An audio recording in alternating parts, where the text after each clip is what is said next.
We know that throughout his career, Donald Trump has had a lot of people placed under NDAs. They've been gagged in his parlance. The interesting thing about NDAs is that not all of them are perpetual. They usually have an expiration date, and one just expired. And ooh, it's a doozy. This is for Bill Pruitt, an Emmy-nominated producer of the once incredibly popular, for reasons I will never understand, show The Apprentice. He was under an NDA for 20 years, but that's now gone. And so he can reveal what he knows. This is sort of the dark side of when Donald Trump will say NDAs are totally legal and accepted. Oh, he loves them, but they can only buy you so much protection from what you have done. And so now he's spilling the beans. And we need to start off with, I guess, the biggest revelation. There are others, but this is the single biggest.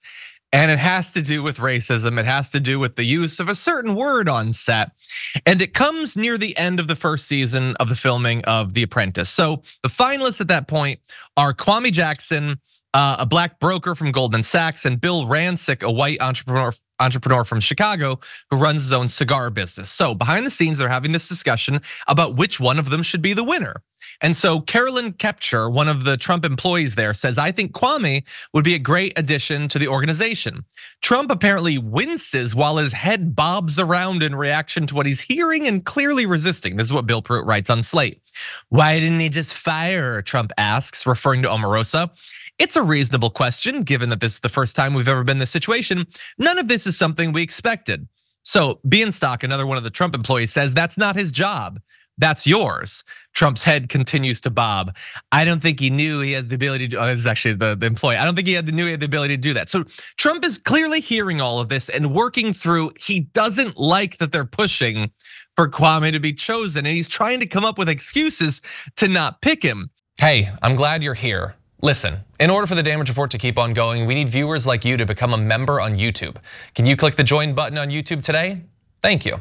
But it doesn't work, so he goes to his ultimate issue. He says, yeah, to no one in particular, but I mean, would America buy an N-word winning? Only he didn't say N-word. And Bill Pruitt describes Kepcher's pale skin goes bright red. I turn my gaze towards Trump. He continues to wince. He is serious, and he is adamant about not hiring Jackson.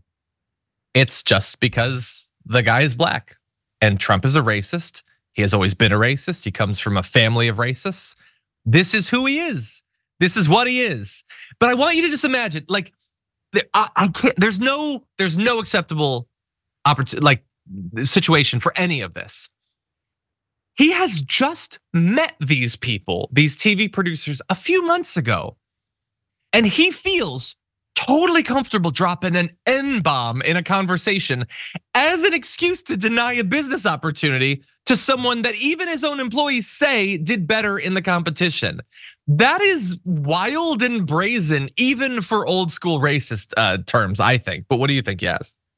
Yeah, I remember when all of this was happening. It was down to Bill Rancic or Kwame, and Bill ultimately won. Bill went on to have a very public and successful career. He did a lot of work with Trump after the show. He married Juliana DePandy. I think that was her maiden name from the E! Network, now Juliana Rancic.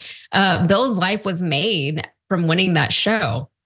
I don't know what happened to Kwame, but I hope he's doing really well. And anyway, sure, white privilege isn't a thing, I guess, which even though that's the only reason why Bill won over Kwame. And I remember this was like back in the 90s or maybe early 2000s.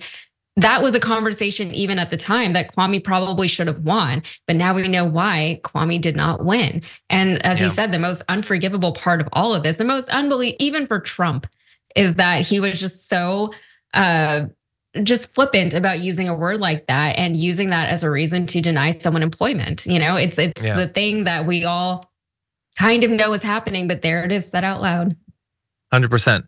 Look, I see people in the chat that are saying like, where's the tape? Because apparently it was recorded, but we're never gonna have access to it.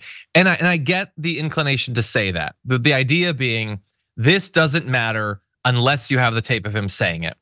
And I wanna be real about what I think. I don't think it would matter if they had the tape.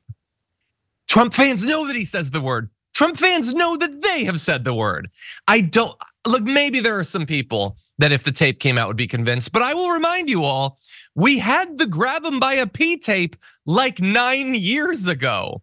We have him on tape saying absolutely horrendous, bloodthirsty, racist, homophobic, misogynistic, transphobic things. And I'm not saying that collectively it hasn't had an effect. A lot of people don't like Trump, and probably because of this stuff. But there is no golden ticket to getting out of the hellscape we live in. Even hearing him say it on tape. Honestly, if he went on stage at a rally and he just started chanting it, I'm not sure his base wouldn't love him more. So look, I would like the tape to come out because I believe that it's real and I believe people should have information. But I don't want the tape to come out because I believe that it would solve all of our problems. I don't have nearly enough faith in America to believe that. Thanks for watching our video. Did you know that you can support our show by becoming a subscriber? Just click the subscribe button and also ring the bell so that you get notifications when we're live or when we post new content.